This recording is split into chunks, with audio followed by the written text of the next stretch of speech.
What is light? What is light?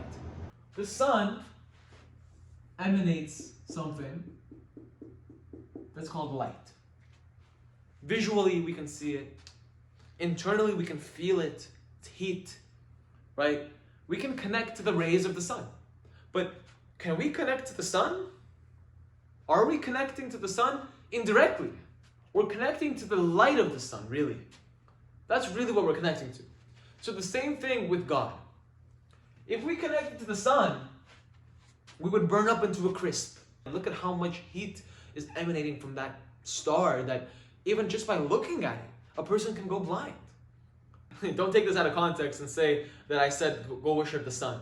Don't worship the sun. However, the analogy of God is much like the sun. The sun emanates rays. It emanates light.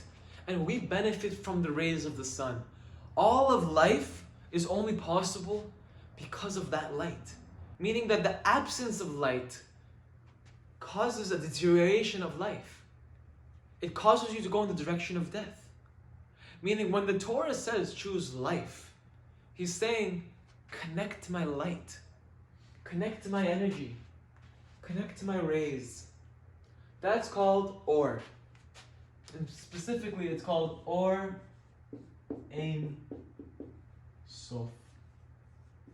The reason it's called or Ein Sof is because or means light, Ein means no, and Sof means end. Together, endless light. The sun itself is not infinitely large, right? There's a certain capacity. There's a certain size, measurement. So the sun itself is also not endless. But that's why I said don't take it literally.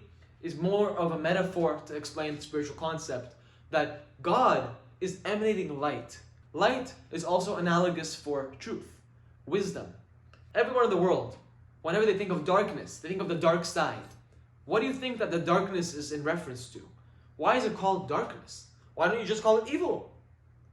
Darkness means absence of light. If you're in a room and the lights are off, there's no lights, that means that you're left with darkness.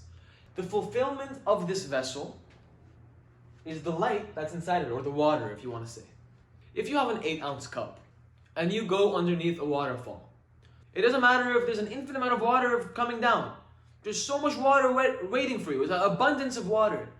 But if you only have an 8-ounce cup, you will only ever be able to fit 8 ounces.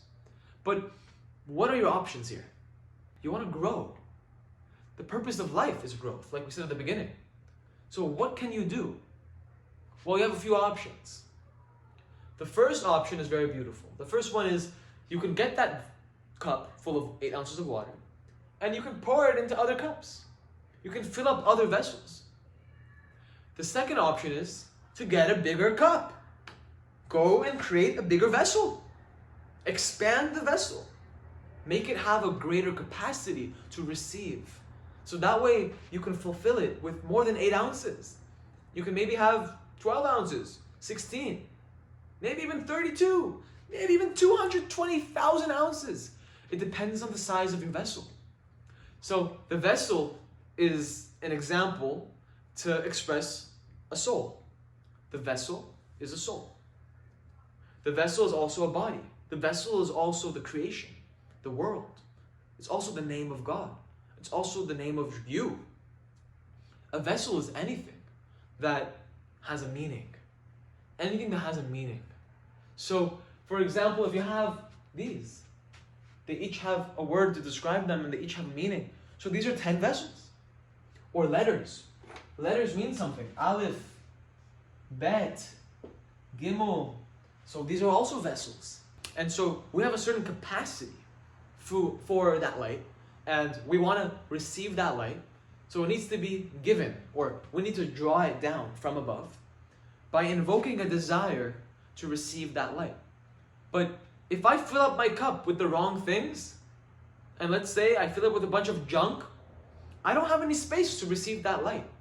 So first I need to empty my emotional baggage.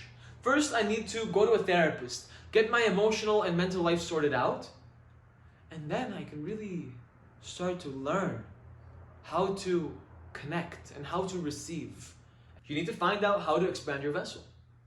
You have to learn how to grow and how to make space for more of God into your life. You have to make room for God.